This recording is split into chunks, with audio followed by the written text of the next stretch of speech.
PowerPlayChess, brought to you in association with Kagi. Olympiad round 8, and I want to take a look at the game between Maxime Lagarde against Levon Aronian. This is in the France-USA match.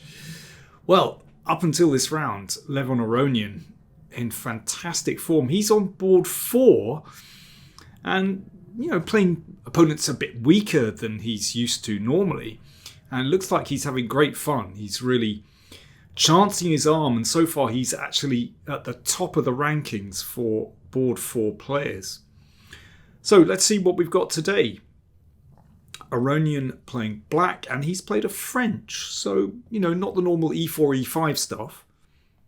Classical variation, bishop g5, and now Aronian wants to go for something that creates imbalance. And so in this position, he after the exchange on f6, he recaptures with the g-pawn. So, this is a known system, of course. So instantly, we've got imbalance. Black has the 2 bishops. These pawns, are they a strength or a weakness? The king needs to find a secure home. It won't necessarily be on the king side. These pawns could expand. This bishop has potential because it doesn't have an opponent. But it's a tricky position, very tricky indeed, and white has space, of course.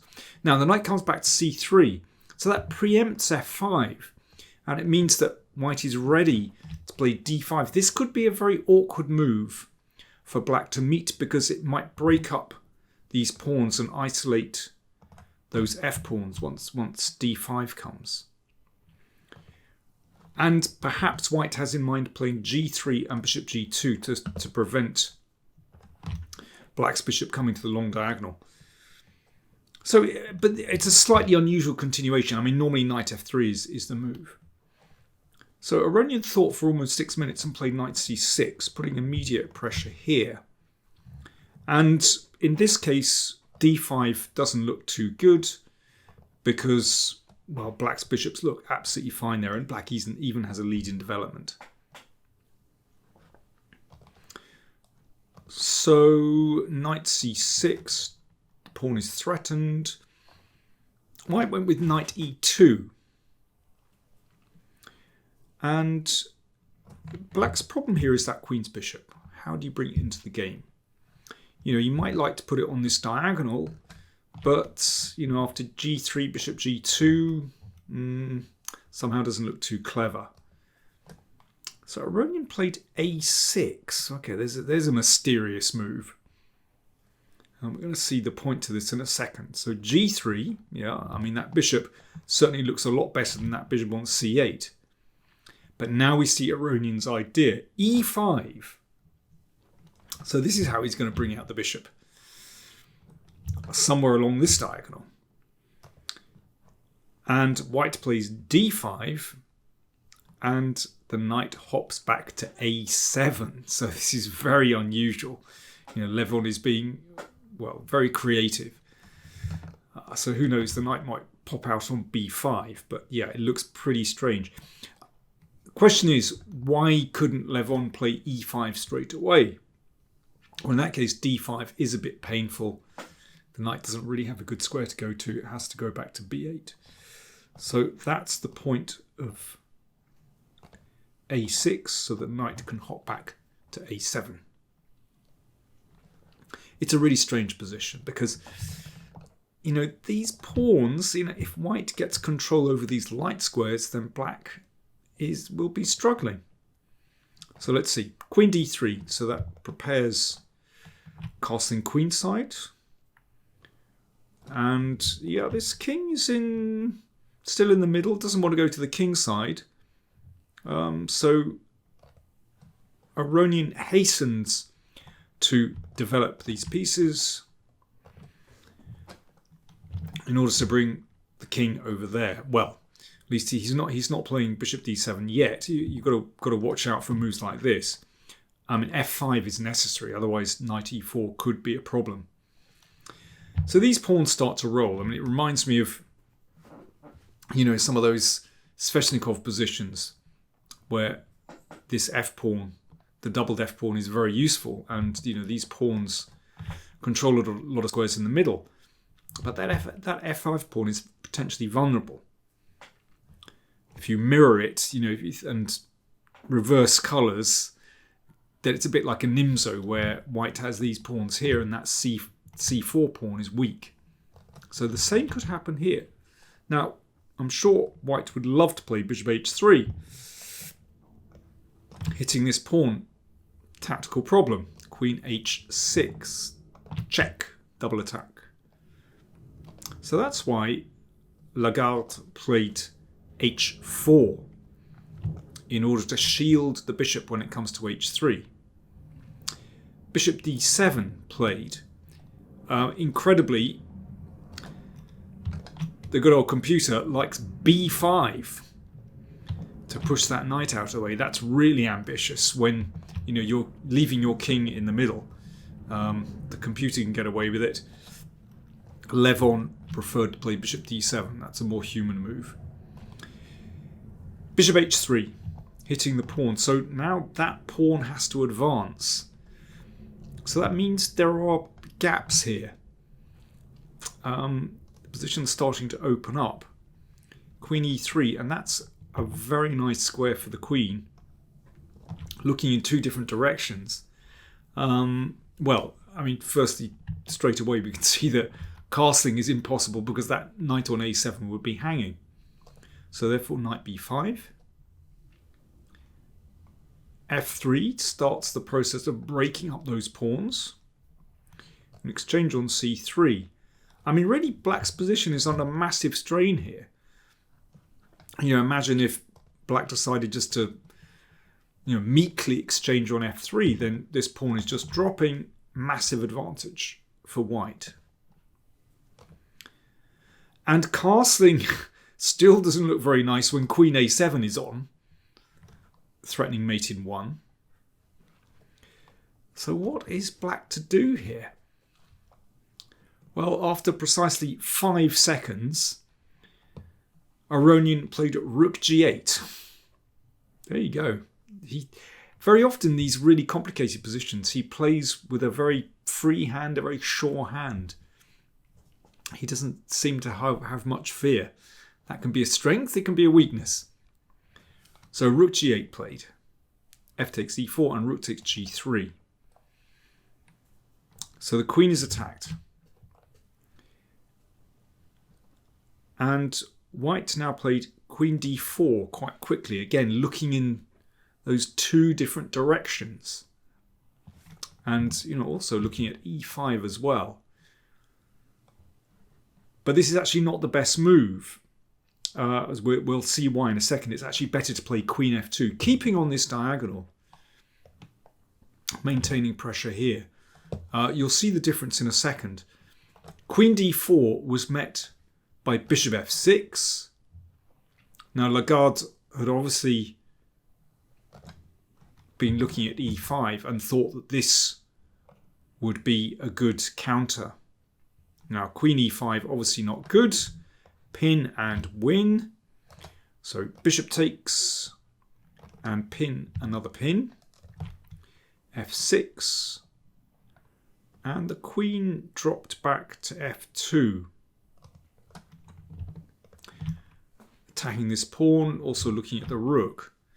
And black's problem is that, okay, here you really want to get the king out. But once again, castles and queen a7 is tricky.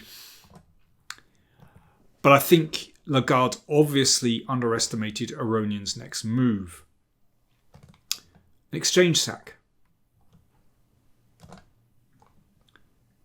And then castles queenside. This bishop is absolutely wonderful on e5. Maybe Lagarde had imagined that queen a7 was a strong move here. He didn't play this. He just took on f5. In this case, it's not so good. Actually, after c6, black is okay here. The king, after a check, the king is going to step up. And I think the problem is that, white's pieces have somehow been deflected. Oh, well, that knight has gone. That could be a strong attacking piece, but that's got the rook has moved from the d file. Black is actually fine here. I mean, who knows what white overlooked? Anyway, he took on f5, but now it's black's turn to attack. The king looks safe on c8. And here we go. Queen a3 check. Well, king b1 leads to something nasty. So king d1 forced and queen a2. So Aronian is picking up pawns. These pawns don't look very secure. The king is on the run. And yeah, look at that monster piece in the middle. Rook h3. An exchange, a check, and king b8. So yeah, look at black's king.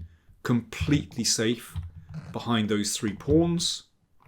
Compare with white's king staggering around in the middle. And that bishop, well, I mean, it's basically stronger than both rooks. The rooks just don't have any scope. And yeah, there's already a threat to take here. Okay, as well as, well, lots of other stuff. Rook d3 played. And now an excellent move. Bishop takes c3. Another very nice tactical shot. If that's taken, then the queen drops. And the queen is dominant here. Black has too many pawns and the queen is too strong in the middle. Rook f1 played. Queen b1. Well, I think it's quite clear that white is in massive trouble. He's tried to sort of protect everything. But white simply can't activate here. Rook g8, excellent move. So introducing the rook into the attack. Rook f2 played, queen b1. So that's still pinning here. Queen takes pawn, queen h1 check. The king gets chased up the board. Queen g1 hits this one, threatens a rather big check here. So the king had to keep running. So yeah, queen takes rook, then queen takes rook check, and white survives for a bit, but there's no need to indulge in that. Here, white blocked with rook f5. Question for you. What should black play if queen f5? I'm going to leave that to you. There's my question for you. Question of the day. Black to play. What do you do? Cheers, folks. Slurp tea time.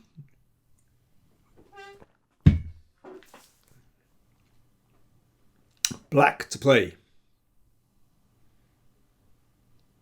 It's mate in 2. I hope you appreciated that. It's really attractive. I do like a mate in 2. Rook e8 is the way to go.